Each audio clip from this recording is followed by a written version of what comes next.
Hello students, आज हम बात करेंगे फूरियर सीरीज के बारे में। तो ये टॉपिक को स्टार्ट करने से पहले हम बात करेंगे सीक्वेंस एंड सीरीज कि सीक्वेंस क्या होता है एंड सीरीज क्या होता है। ठीक है,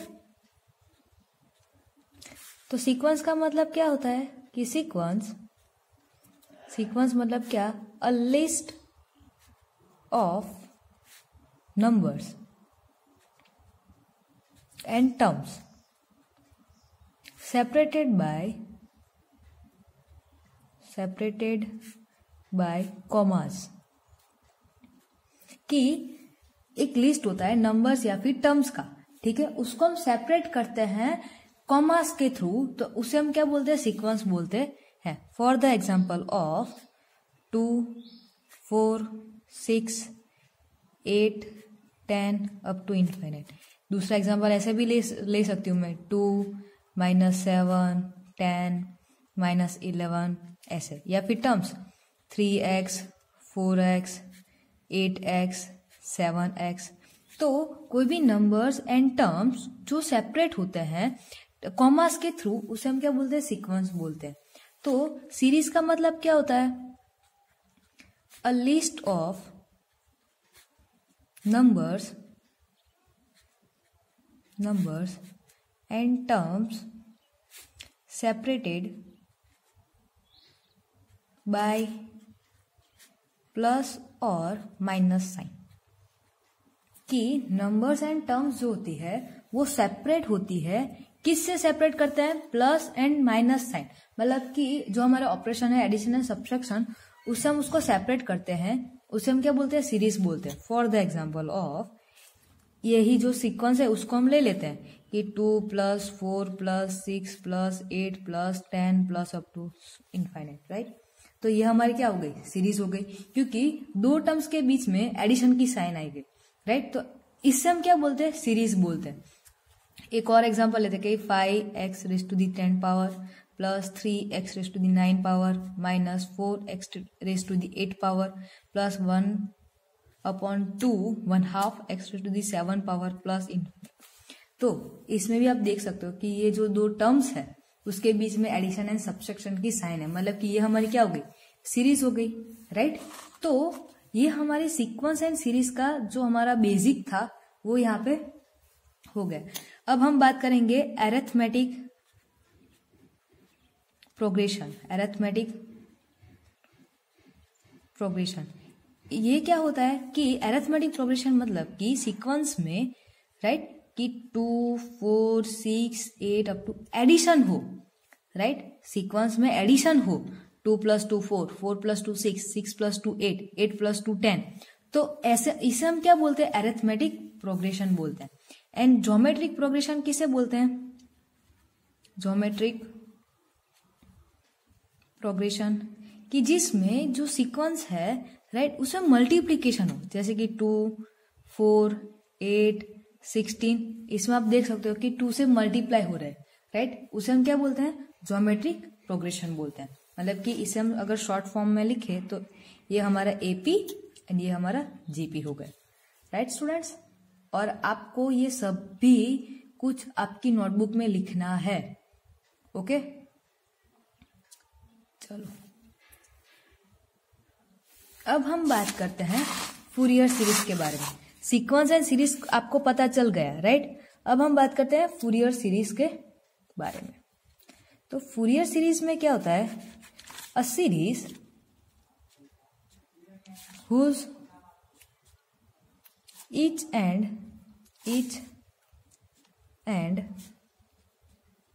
every term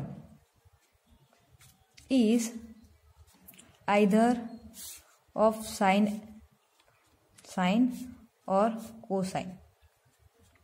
मतलब कि सीरीज में हुज ईच एंड एवरी सभी टर्म्स साइन होगी या फिर कोसाइन होगी। ठीक है, मतलब कि आपकी सीरीज कॉस भी हो सकती है और साइन भी हो सकती है। तो ऐसी सीरीज को हम क्या बोलते हैं, फूरियर सीरीज बोलते हैं। फॉर द एग्जाम्पल ऑफ ऐसा है, cos 0x + cos 1x + cos 2x + cos 3x plus up to infinite, right. ये हमारी देखो, आप देख सकते हो कि each and every term cos से स्टार्ट होती है ना, कॉस है। तो ऐसी जो सीरीज होती है उसे हम क्या बोलते हैं, फूरियर सीरीज बोलते हैं। और एक और एग्जांपल लेती हूँ कि कॉस है तो साइन का ले लेती हूँ, चलो sine 0x sine 1x plus sine 2x plus sine 3x plus up to infinite, right. तो ऐसी सीरीज को हम क्या बोलते हैं, फूरियर सीरीज। जरूरी नहीं है कि यहाँ पे साइन और कॉस अकेले हो, उसके साथ कोई कांस्टेंट मल्टीप्लाई भी हो सकता है। फॉर द एग्जाम्पल ऑफ, इसकी बात करते हैं कि कॉस 0x है, इसके साथ मैं कांस्टेंट A0 है, मतलब कि A0 लेती हूँ, ठीक है। कॉस A0 इसके साथ मैं मल्टीप्लाई करती हूँ, तो क्या होगा, A0 cos 0x plus A1 cos 1x plus A2 cos 2x plus up to infinite, plus ऐसे ही साइन के साथ B0 ले लेती हूँ, चलो ना, B0 मल्टीप्लाई करती हूँ साइन के साथ, B0 sine 0x plus B1 sine 1x plus B2 sine 2x plus up to infinite, right. तो ये हमारी कौन सी सीरीज हुई, फूरियर सीरीज हो गई। तो हमारा जो फंक्शन f ऑफ x है वो क्या होगा, देखो cos 0x की वैल्यू क्या होती है, 1, मतलब कि ये A0 तो बच गया, प्लस है ना, A0 ही बचा ना, क्योंकि cos 0 की वैल्यू होती है 1, मतलब कि ये 1 हो जाएगा, मतलब बचा क्या, A0। फिर यहाँ पे आप देख सकते हो कि A1 cos 1x, A2 cos 2x, तो an cos nx होगा, हाँ होगा। तो इसे हम ऐसे लिख सकते हैं, summation of n equals to 1 to the infinite an cos nx plus, ऐसे यहाँ पे भी साइन nx को आप क्या लिख सकते हो कि आपको ये पता है कि साइन 0x इसकी वैल्यू क्या होती है, 0 होती है ना। तो ये तो पूरा टर्म 0 हो गया, तो बचा क्या, यही B1 sine 1x B2 sine 2x, like n equals to 1 to the infinite Bn sine nx, right. तो ये हमारा क्या हो गया, इसमें आप देख सकते हो कि A0 plus summation of n equals to 1 to the infinite an cos nx plus summation of an equals to 1 up to bn sin x, right. इसमें आपको कौन कौन सी वैल्यू फाइंड करनी पड़ेगी, A0 ये तो कांस्टेंट है, an एंड bn। अगर इसके साथ मैं 2 डिवीजन में ले लूँ तो भी कुछ फर्क नहीं पड़ता, लेकिन अगर A0/2 plus summation of n equals to the 1 an cos nx plus summation of n equals to the 1 infinite bn sin x, तो इसे हम क्या बोलते हैं, यूलर थियरम बोलते हैं, यूलर थियरम। फ्यूरियर सीरीज में इसे हम क्या बोलते हैं, यूलर्स थियरम बोलते हैं। जहां पे आपका जो आंसर आएगा, राइट, वो कौन से फॉर्म में आएगा, ये फॉर्म में आएगा, कौन से, f of x equal to A0/2। जब हम एग्जाम्पल गिनेंगे तब मैं आपको बताऊंगी, ठीक है, दिखाऊंगी। A0/2 plus summation of n equals to 1 to the an cos nx plus summation of n equals to the 1 infinite 1 to the infinite bn sin nx, ठीक है। तो ये फॉर्म में आपको आंसर आएगा, लेकिन आपको फाइंड क्या करना है। डियर स्टूडेंट्स, अब हमने यूलर थियरम देखा, राइट, उसमें हमें 2 से प्रॉब्लम नहीं है। जो आपका आंसर आएगा फूरियर सीरीज में वो ये फॉर्म में आएगा, कौन से फॉर्म में, A0/2 plus summation of n equals to 1 to the infinite an cos nx plus summation of n equals to the 1 infinite bn sin nx। ये हमारा यूलर फॉर्मूला हो गया, सॉरी यूलर थियरम हो गया, राइट। अब इसमें मुझे cos nx and sin nx से कोई प्रॉब्लम नहीं है, जो आपका फूरियर सीरीज में आपका आंसर आएगा उसमें, लेकिन आपको फाइंड क्या करना पड़ेगा, A0 an and bn find करना पड़ेगा, ठीक है। तो इसका जो फॉर्मूला है वो भी यूलर्स ने ही दिया था। वो क्या है कि यूलर्स फॉर्मूला क्या है, A0 फाइंड करना पड़ेगा, फिर an का और bn का फॉर्मूला यूलर ने ही दिया था। अब A0 का फॉर्मूला क्या है कि 1/π alpha to alpha plus 2π f of x into dx, integration of alpha to alpha plus 2π f of x into dx। an का फॉर्मूला क्या होगा, 1/π alpha to alpha plus 2π f of x cos nx into dx, ये आपका A N का formula हो गया find करने का। जब इसका हम यूज करेंगे जब हमारे पास एग्जाम्पल होगा, एक्सपांशन होगा, तब आपको जब A0 AN एंड BN का फाइंड करना पड़ेगा। एग्जाम्पल में हम देखेंगे, ठीक है, एक्सरसाइज में। BN का फॉर्मूला क्या है, 1/π alpha to alpha plus 2π f of x into sine nx into dx। ये हमारा क्या हो गया स्टूडेंट्स, यूलर्स फॉर्मूला, राइट। चलो अब हम बात करेंगे फूरियर सीरीज में। जो हमारी ये डेफिनेशन है, किसी बुक्स में अलग भी डेफिनेशन दी गई, लेकिन उसका मीनिंग जो होता है वो तो सेम ही होता है। तो पहले हम वो दोनों जो डेफिनेशन है फूरियर सीरीज की वो देख लेते हैं। फूरियर सीरीज सेकेंड डेफिनेशन क्या बोलती है, it is a mathematical way to represent non-trigonometry periodic function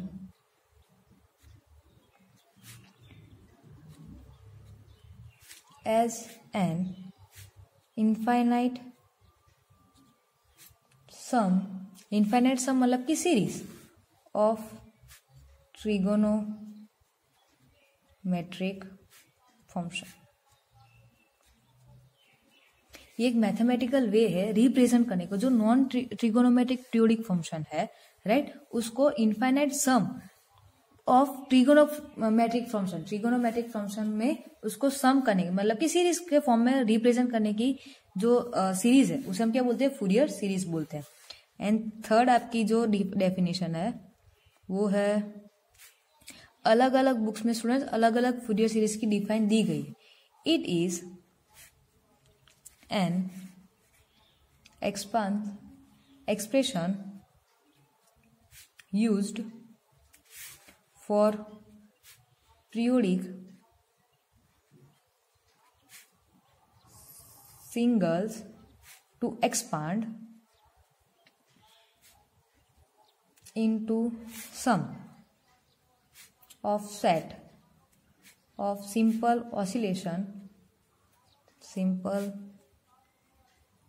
oscillating function। कि आपको क्या दिया गया होगा, एक सिंगल एक्सपांस दिया होगा, उसको आपको एक्सप्रेशन करना है सम के थ्रू, राइट। उसे हम क्या बोलते हैं, फूरियर सीरीज बोलते हैं। अब जैसे कि एक सीरीज का एग्जांपल लेते हैं कि sum of list n natural number, ये हमें पता है क्या होता है कि 1 + 2 + 3 + अप टू +n, राइट। ये क्या है हमारा, ये सीरीज है, राइट। इसे हम अगर मुझे एक सिंगल टर्म में लिखना तो ये मुझे पता है फॉर्मूला है, राइट, कि एन जो आप दो टाइप से कर सकते हो इसका एडिशन, कि 1 + 2 + 3 + अप टू n तक आप इसका एडिशन करो, या फिर आपके पास जो फॉर्मूला है n टर्म का क्या है, n × n + 1/2, राइट। ये करो, आंसर तो सेम ही आएगा। तो ये जो है ये हमारी सीरीज है, उसको मैंने किस में कन्वर्ट किया, सिंगल टर्म में, राइट। ये तो हमें सबको पता है, लेकिन जो हमारी फूरियर सीरीज है इसमें उसका पूरा ऑपोजिट होता है। इन फूरियर सीरीज चैप्टर क्या होता है कि आपको सिंगल टर्म दी गई होती है, single term f of x ये गिवन होता है, एंड प्लस आपको लिमिट दी गई होती है। क्या दिया गया होता है, लिमिट्स दी गई होती है, ठीक है। उसको आपको किस में कन्वर्ट करना है, सीरीज के फॉर्म में कन्वर्ट करना होता है, उसे हम क्या बोलते हैं, फूरियर सीरीज बोलते हैं, राइट। तो क्वेश्चन का आंसर आपका क्या होगा, इसका आंसर क्या होगा, ये यूलर थ्योरम, राइट। क्या होगा, यही होगा कि आपको एक फंक्शन दिया होगा, राइट, एक सिंगल टर्म दी गई और लिमिट दी गई होगी, उसको आपको सीरीज के फॉर्म में कन्वर्ट करना पड़ेगा, और इसका आंसर हमेशा किसके फॉर्म में आएगा, यही फॉर्म में आएगा कि f of x = a0/2 plus summation of n = d1 to the infinite an cos nx plus summation of n = 1 to the infinite bn sin nx। यही आपका क्वेश्चन का यही फॉर्म में आपका आंसर आएगा। ठीक है स्टूडेंट, अब हम बात करते हैं लिमिट्स यूज करनी होती है, राइट। यहाँ पे आपको लिमिट्स दी गई, इसको यूज करना होता है, तो उसको डिस्क्राइब कैसे करते हैं उसके बारे में बात करेंगे। फूरियर सीरीज इंटरवल, ठीक है, इसको लिमिट का यूज कैसे करते हैं उसके बारे में बात करते हैं। इसमें दो टाइप्स की लिमिट्स होती है, एक तो फुल रेंज एंड सेकंड होती है हाफ रेंज।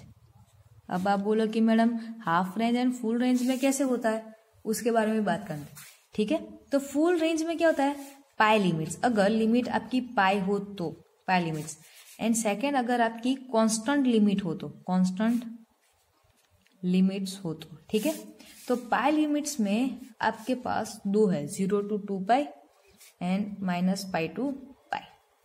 ठीक है, एंड कांस्टेंट में आपके पास दो कांस्टेंट है, 0 to 2c and -c to c।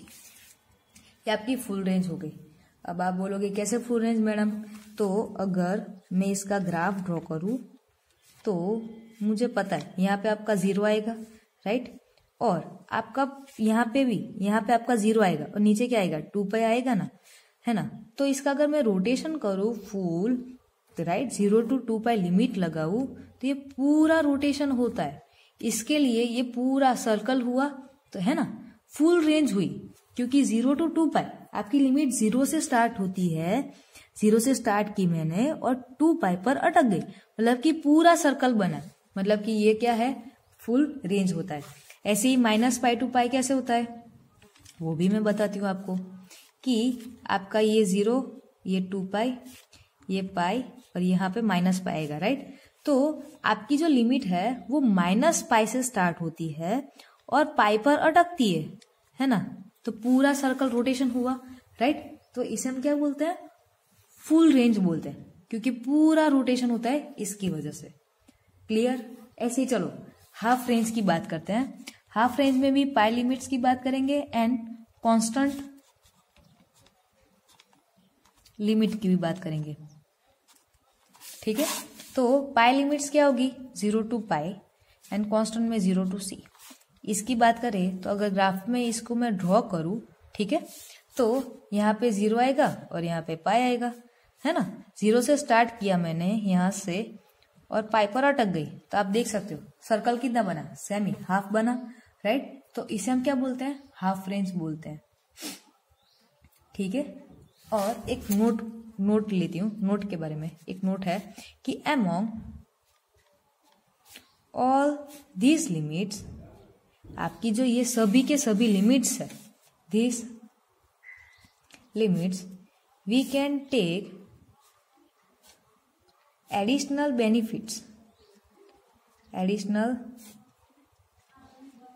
benefits of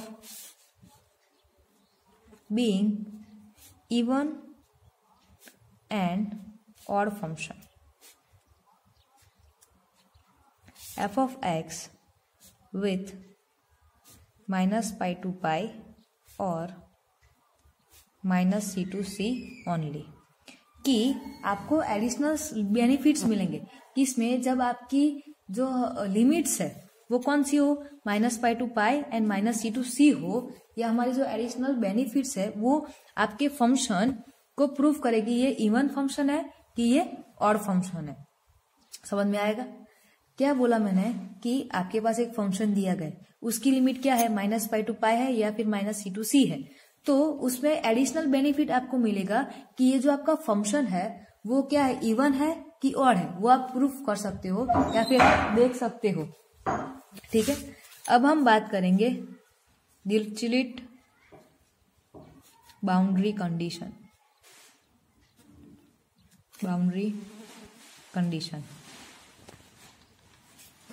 कि इसमें क्या होता है, a Fourier series can be written for a function f of x if it will satisfy following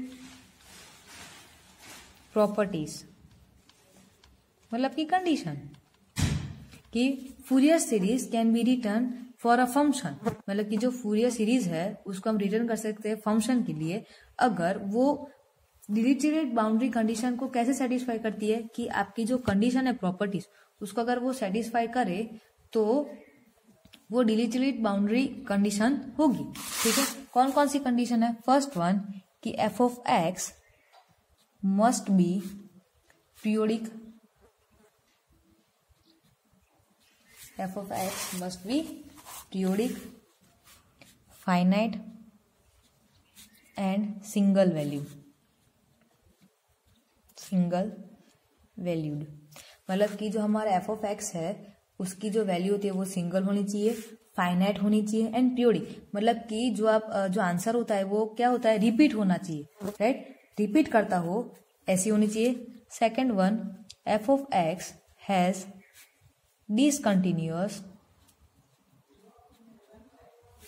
a finite number of points, कि एक number ऐसा होना चाहिए जहां पे एफ ऑफ एक्स क्या होना चाहिए, डिसकंटिन्यूअस होना चाहिए। And third one, F of x has at most a finite maximum and minimum in any one period, मतलब कि इसमें एफ ऑफ एक्स में एक वैल्यू ऐसी होनी चाहिए जो मैक्सिमम हो और एक ऐसी वैल्यू होनी चाहिए जो मिनिमम हो। ठीक है, तो ये तीन अगर कंडीशन जो है प्रॉपर्टीज है वो अगर वो सेटिस्फाइड करे तो हम डिलीटेड टेस्ट को बाउंड्री कंडीशन बोल सकते हैं। ठीक है, अब बात करेंगे कि फूरियर सीरीज का यूज कहां पे होता है। एप्लीकेशन ऑफ फूरियर सीरीज, ठीक है, कि फूरियर सीरीज का यूज कहां पे होता है उसमें बात करते हैं। कि फर्स्ट फूरियर सीरीज का यूज होता है any wave can be expressed in terms of sine and cosine waves। आप लोगों ने साइन एंड कोसाइन का ग्राफ देखा होगा, उसमें आपको पता है कि ऐसे वेव्स बनते होते हैं, राइट। तो कोई भी जो हमारा वॉइस का वेव है, राइट, या फिर कोई भी आप साउंड का वेव ले लो, तो वहां पे फूरियर सीरीज का यूज होता है काउंट करने में। Second one, used in compressing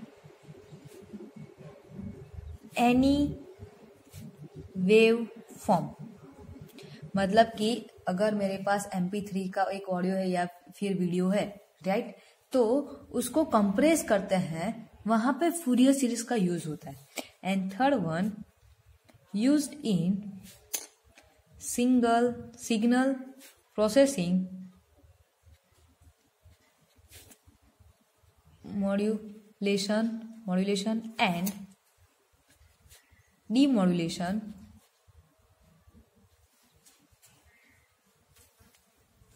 of voice signals. ठीक है, use in a single processing, कोई भी एक सिग्नल प्रोसेसिंग हो या मॉड्यूलेशन डीमॉड्यूलेशन वॉइस का करना हो तब फूरियर सीरीज का यूज होता है। अब स्टूडेंट्स हम बात करेंगे आपकी एग्जाम्पल्स में जो भी एग्जाम्पल्स आते हैं उसमें जो नॉर्मली इंपॉर्टेंट फॉर्मूला है उसके बारे में, उसके बाद हम एग्जाम्पल्स गिनेंगे। ठीक है, तो इंपॉर्टेंट फॉर्मूला कौन कौन से है उसकी बात करेंगे। ये सभी आपको लिखना है students, okay. Important formula, first one is a integration of 1 dx, इसका क्या होता है x + c। ये सभी आपको याद रखना पड़ेगा, ठीक है, ये आप 12th स्टैंडर्ड में पढ़ के आ चुके हो, अगर भूल गए हो तो फिर भी आप लिख लो और लर्न कर लो।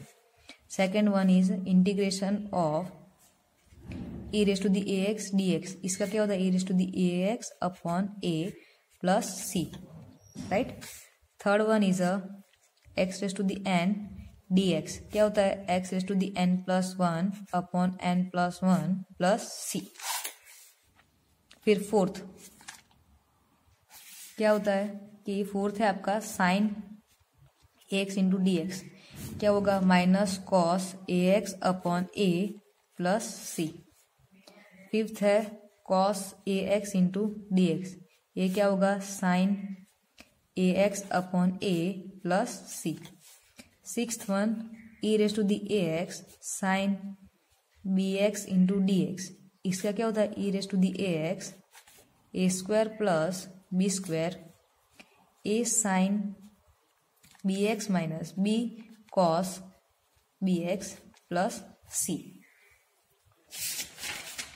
And seventh one is a e raise to the a x sine, sorry sine तो आ गया ना, कॉस के बारे में बात करेंगे अब। सेवन है e raise to the a x cos b x into d x, ये क्या होगा e raise to the a x upon a square plus b square a cos b x plus b sine b x plus c. ये आपके important formula हो गए, ये सब भी आपको आना ही चाहिए। अगर ये नहीं आएगा तो आप एग्जाम्पल्स नहीं सॉल्व कर पाओगे स्टूडेंट्स।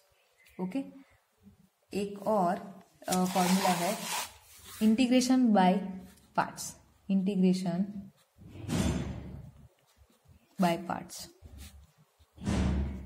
इसमें क्या होता है कि इंटीग्रेशन फर्स्ट एंड सेकंड दो फंक्शन दिए गए हैं, ठीक है, ये दोनों क्या है फंक्शन है, तो इसका इंटीग्रेशन क्या होता है फर्स्ट वैसे का वैसा ही, first is a constant, second का integration minus integration of d by d x, derivation of first का डेरिवेशन एंड सेकंड का integration d x into whole का इंटीग्रेशन।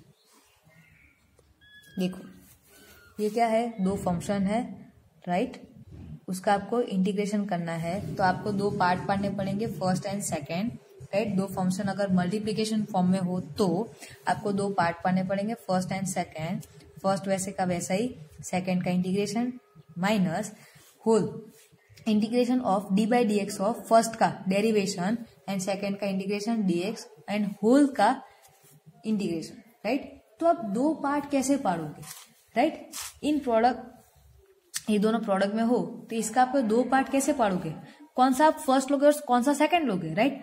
तो इसमें एक प्रॉपर्टी है I L A T E, मतलब आई मतलब कि इनवर्स, आपको इसको फर्स्ट हायर इंपॉर्टेंट देना है, इनवर्स के जो फॉर्म में उसको आप फर्स्ट पार्ट बोलोगे, ठीक है।